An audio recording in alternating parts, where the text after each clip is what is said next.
वस्तु बगैर प्रयत्न के मिला उसका कदर कम करते हैं। लेकिन अब सियाने बनो, इस ज्ञान को आधार बनाओ, इसकी घनी कदर करियो। ये आम चीज नहीं है। नानक साहिब जी को भगवान ने कहा था कि इस सतनाम को कि जयकर मत करना, आप जाप करो। धर्मदास जी से कहा था, धर्मदास मेरी लाख दुआई, ये मूल ज्ञान है और ये सार शब्द है कि तो बाहर ना जाए। ये मूल ज्ञान और सार शब्द बाहर जो पढ़ी बिजली पीढ़ी हंस नहीं तेरी, आपके लिए खाड़ा था ये सारा। अब आप बिजली पीढ़ी की प्यारी आत्मा उस परमात्मा की, जिनको सहज में मिल गया यो, और धक्के तो देने लग रहे बुला बुला के। कोई भाई जाता है, कोई बहन किसी को बताती है, कोई टीवी के माध्यम से, कोई पुस्तकों के माध्यम से। तो इसका अब कदर करना इसका और इसका लाभ उठाना। अब जो प्रसंग चल रहा है वहां वो पाते हैं, क्या बताते हैं कि राजा राम की कार उलंघी, गई सीता लंक मझारे, और सेतु बंधा सेना जब उतरी, वो चढ़ गए पद्म अठारी। कहने का भाव ये है कि जैसे रावण ने भक्ति की भगवान शिव की और कोबद साथ करया करता है, शराब वो पीवा ब्राह्मणों के पंडितों के, मांस वो खावे, पर नारी को उठा के वो ले आया और बकवाद नेरी करे। भक्ता की ये काम होया कर, उसका तो नाश होया कर, आखिर में जैसे भक्ति करे, भक्ति वाला फल अलग है, वो भी साथ में लगा फिर। लेकिन परमात्मा की शरण में, कबीर परमेश्वर की शरण में आने के बाद, इस ज्ञान के समाने के बाद आप बकवास चाह के भी नहीं कर पाओगे। देख लेना, आपको इतनी हेट बनने लग जाएगी अंदर में, और तभी हम सफल होंगे। तो वो भक्ति करा करते किसकी? काल की। और काल के ये वो है, पहले तो उसकी वाह करवा दी, सोने की लंका भी दे दी, सारा ठाठ दे दिया, फिर बक्कल तरवा दिया। लेकिन कबीर साहब आपको सीब ऐसा रखेगा ना मर्यादा में, बिल्कुल पटरी से गाड़ी नीचे उतरी गद मद, फिर क्या रह गया? कहते हैं राजा राम की कार उलंघी। अब ये जो मर्यादा है आपको बताई जाती हैं, इनको ऐसे समझ लेना जैसे लक्ष्मण रेखा थी।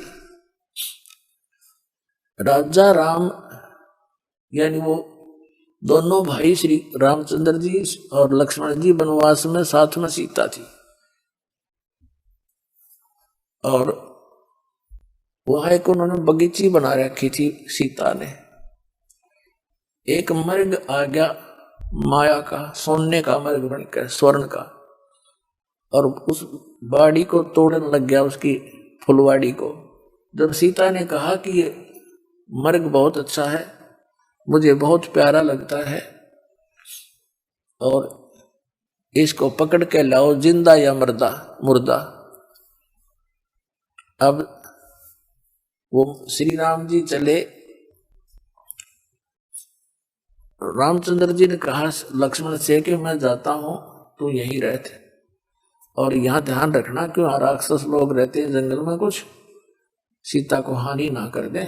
और यदि तू आइए ना मेरे पीछे, तो दूर भी जाना पड़ जाए तो भाग ले। यार इसने कह दिया लाओ, नातान नहीं खाऊं मैं। तो इस तरह की जो हमने पीछे गलती कर ली, अब नहीं करनी चाहिए, उनको दोहराना नहीं चाहिए। इन से ये शिक्षा न रहे। सीता ने कहा इस मर्ग को लाओ, अन्यथा मैं अन्न पानी ग्रहण नहीं करूंगी। अब हम इतनी ताकत रखे है जो थोड़ी बहुत पिछले पुनकर्मी प्राणी होते हैं। लक्ष्मण से कहा था कि मैं जाऊं हूं, जहां तक कोशिश होगी लाऊंगा इसको, लेकिन तू आइए मत, एक लीने छोड़ के इसने। और यदि आना भी पड़े तो इस ऐसे मंत्र है, इसको बोलकर चारों तरफ निशान इसके अलग रेखा खींच के आना, और इसको बता देना इससे बाहर नहीं जाओ। अब कहते ना, आत्मा को कुछ आभास हो भी जाता अपनी थोड़ी बहुत आने वाली आपदाओं का, या कोई अच्छे सुगन बन जाते हैं, अब सुगन भी बन जाते। रामचंद्र जी चले गए, काफी दूर तक वो तो नकली था, माया का था, छुप गया। बहुत दूर निकल के पीछे से आकाशवाणी कर दी, हाय भाई मर गया लक्ष्मण। सीता ने कहा कि तेरा भाई पर आपत्ति आ गया, आप जाओ। लक्ष्मण ने कहा मैं नहीं जाऊंगा, मेरे भाई पर कोई आपत्ति नहीं के युद्ध हो रहा है। तो उसने बहुत अपशब्द कह दिए सीता ने अपने देवर को कि तू ये चाहता तेरा भाई मर जाए, तो तेरी नीत में दोष लगा है। विवश हो गया वो महापुरुष। उसने कहा ठीक है माता, इस चारों तरफ मैंने एक लाइन लगा दी है, इससे बाहर मत जाना, इतनी दया कर दी हमारे पे। लक्ष्मण के जाने के बाद तुरंत रावण आ गया सीता उठाने के लिए। उन्हीं का षड्यंत्र था। उसका मामा मारीच, उसका मामने का नाम मारीच था। वो मारीच सिद्धि युक्त था और वो मर्ग बन के ऐसे धोखा देकर उनको दोनों को कुटिया से दूर ले गया था। रावण आया एक साधु रूप बना के आटा मांगन खातिर भोजन लेने के लिए। तो सीता ने कहा कि महाराज जी आ जाओ, यहाँ के ले जाओ कुटिया के पास से। रावण निकट आया तो उसमें से लपट निकली रेखा से, सिद्धि युक्त थी वो। रावण 10 कदम पीछे गया, अन्यथा जल जाता सारा। उसने कहा माई भिक्षा देनी है तो यहाँ कर दे दे, साधु संतों के साथ मजाक नहीं किया करते। सीता को भी नहीं पता था यह सचमुच इतनी प्रबल रेखा है। अब सीता ने अपनी सोच से जो सोचा वहां जीव मार खाता है। सीता ने सोचा कि फर्क पड़ा है, महात्मा जी हैं, अभी आटा देकर अभी आ जाती हूं। लेकर आटा यानी जो भी कुटिया में उपलब्ध था भिक्षा अन्न, और रेखा से बाहर जाकर कहा ले महाराज जी। महाराज जी ने तो यहाँ से पकड़ ली हाथ और गेर ली कंधे पे। लंका में जा पटकी नौलखा बाग में मार जब चलाती। तो पुण्यात्मा वो को बड़ी बूझ थे, मूर्ख थे, यूं कह गए थे इस तो बाहर मत जाइए। तो हम अपनी जीव सोच की सोच से जब मर्यादा भंग करते हैं तब आपत्ति मोल ले लेते हैं। कितना जुल्म हुआ, करोड़ों आदमी मर गए वहां पर, करोड़ों जीव मर गए आपस में लड़ भिड़ के। जब वह सीता वापस आई तो ये जो मर्यादा दास आपको बताता है, इस काल ने समझ लो आपके पाप कर्म समझो, काल समझो, ये होता है रावण, आत्मा सीता, और मर्यादा जो आपकी है ये लक्ष्मण रेखा समझ लेना। इसके बाहर जाते काल कभी भी आपका पहुंचा पकड़ देगा और जा पटकेगा नरक के अंदर। तो कहते हैं जब तक हंसा हमारी आना और काल लगेरी तेरा बन। परमात्मा ने कहा है कि हे काल, जब तक ये जीव मेरी मर्यादा में रहेगा तो इसके निकट नहीं आ सकता।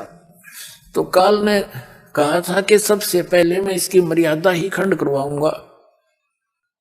उसने ये विचार कर रखा है कि पहले इसका नाम तोड़वाऊं और फिर इसको सजा दे सकता हूं, वैसे तो नहीं दे सकता।